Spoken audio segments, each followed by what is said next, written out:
What is up, everyone? Hope you're doing well. I just want to do a very quick video today, a little bit different video as well. But I just wanted to share with you guys about 5 or so tips on building a wardrobe and just fashion in general.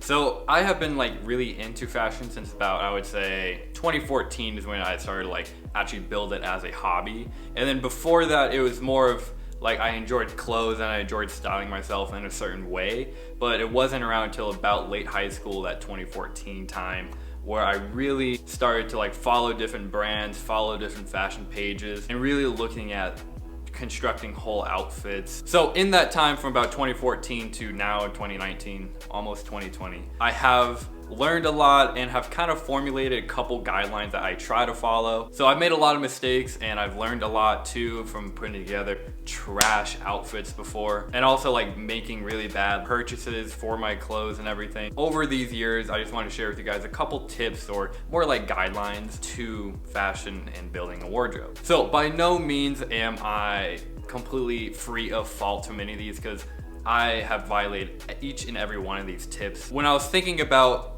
these tips, I don't want to just apply to one certain style. I think you can take these guidelines and apply it to absolutely any type of style. So it doesn't matter if you're into tech wear, streetwear, more posh kind of streetwear looks, or even classic menswear. I do think you can take these tips and apply them to any of them. So the first tip is to really try to avoid having really high contrast between colors in the outfit. So if you have a really white t-shirt and then you have jet black pants, it might be a little bit harsh. And I'm a huge violator of this, because sometimes I wear an all black fit and I'm I want to wear these all white shoes. I mean, it's whatever, it's not a big deal, and I do think people can pull it off, but in my personal opinion, I think it's better if you want to include a white and a black or super high contrasting colors. It's nice to have an in-between color, so a gray undershirt underneath that's poking out. It just helps kind of break up and kind of form a gradient in the fit, instead of being super high contrast. But again, I have violated this tip so many times, and I will most likely continue to, but it is something that I try and think about when constructing an outfit. So for my second tip, it really has to do with buying clothes that have a lot of logos on them. Now, I wish I would have known this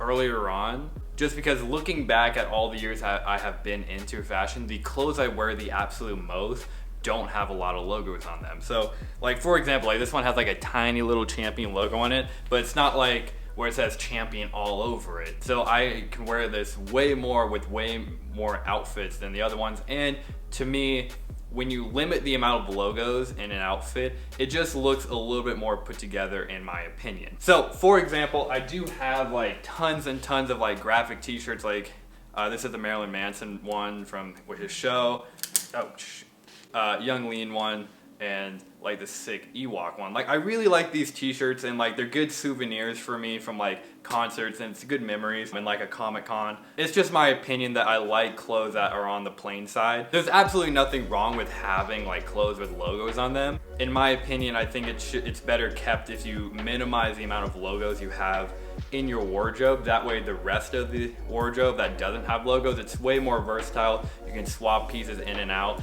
And then even if you have a graphic t-shirt underneath a zip-up hoodie, that's plain, it looks a little bit more put together than if the zip-up hoodie also had a graphic all over it and the t-shirt. It just is a little bit too much. So that is my second tip, which I'm a huge violator of, because I've worn stuff that has way too much branding on it. But so for my third tip, it has to do with just being patient when purchasing an item. So this could be saving up and just waiting and then buying the piece you really want, or waiting and just having the item go on sale. So I briefly touched on this concept in my acronym jacket video, where sometimes it's better, in my opinion, just to save up and get the thing you really want.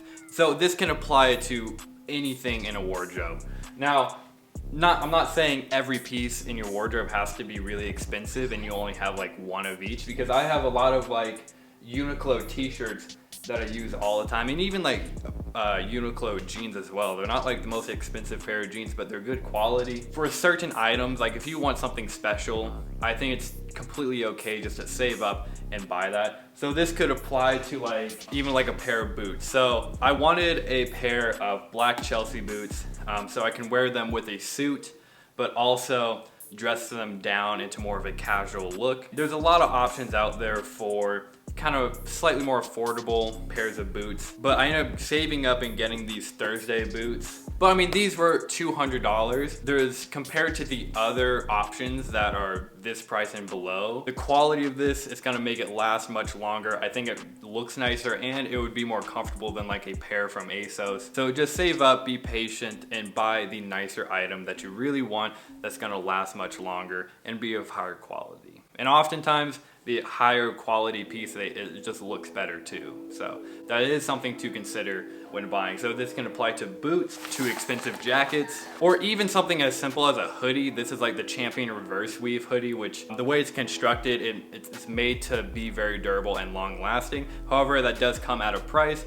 It's a little bit pricier than most hoodies, like usually like $60. This would definitely last longer than like a cheaper hoodie from H&M, let's say. But yeah, that is my third tip. Just be patient, save up, buy the thing you really want, or just be patient and wait for the item to go on sale. Example, Y3 always has like really good sales at the end of their seasons.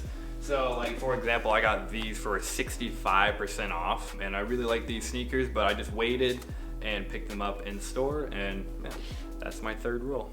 So for my fourth rule, when you're looking at buying something, think about at least like 10 or so outfits that you can wear with it. I've made this mistake in the past many times where I'll really like let's say a pair of shoes, but I can really only think of like 1 or 2 outfits I could wear with it. At that point, it's not worth it because you're not gonna get your money's worth out of it. For example, I really actually like these Adidas Young Ones. I really appreciate the design of it. I only know of like a couple outfits I could put together with this. It's just kind of hard to style in my opinion, and I definitely have not gotten my money's worth out of these sneakers. Whereas, for example, the acronym Air Force Ones, much more plain. I can think of loads of different outfits to wear this with. So in my opinion, the price per wear is way lower than this shoe. So that's just something to think about when looking at buying a piece of clothing, is just how often am I gonna wear this? How well will it go with the rest of the pieces in my wardrobe? Those are just questions that I have started to ask myself when shopping around. So for my fifth and final tip is just kind of to avoid like the whole formulaic fashion protocol. For example, there's some of like the more generic like menswear YouTubers like, oh, just wear white sneakers, like Common Projects, skinny jeans, and a super tight fitting t-shirt, and you're gonna look good. Like, yeah, you're gonna look good, but it's just not very exciting. And to me, it's not really like a personal style, or you have no, personal flair to your outfits. So just take those with a grain of salt, and I do think they're very helpful. So for example, I am getting more into business attire, classic menswear, just because I'm nearing the end of college, and I'm gonna have to start looking for internships and jobs, and so I have to dress for the office. And office attire is way different from what I wear now. So I do use those videos just to have basic guidelines, like don't have a matching pocket square with your tie. It's just like a little bit too cheesy.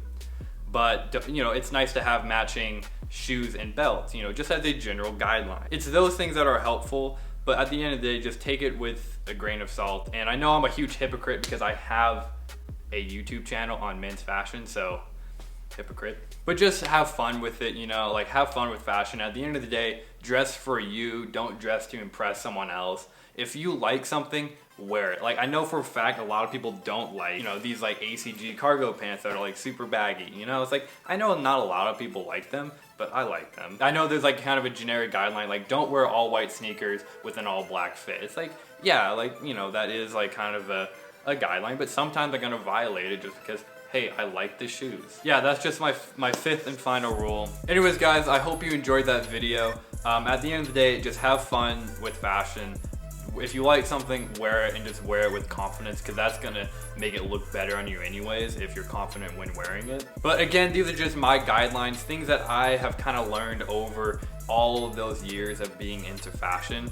And I guarantee you this, I will tweak these rules as I go on. But as of right now, these kind of have been my guidelines. for my wardrobe and my outfits. And I know I violate these all the time, so I'm a huge hypocrite. Again, thank you for stopping by, and I'll see you in a video pretty soon. So, yeah. Oh, and thank you to everyone who subscribes. I really do appreciate it. Anyways, thanks guys. I will see you in a video soon.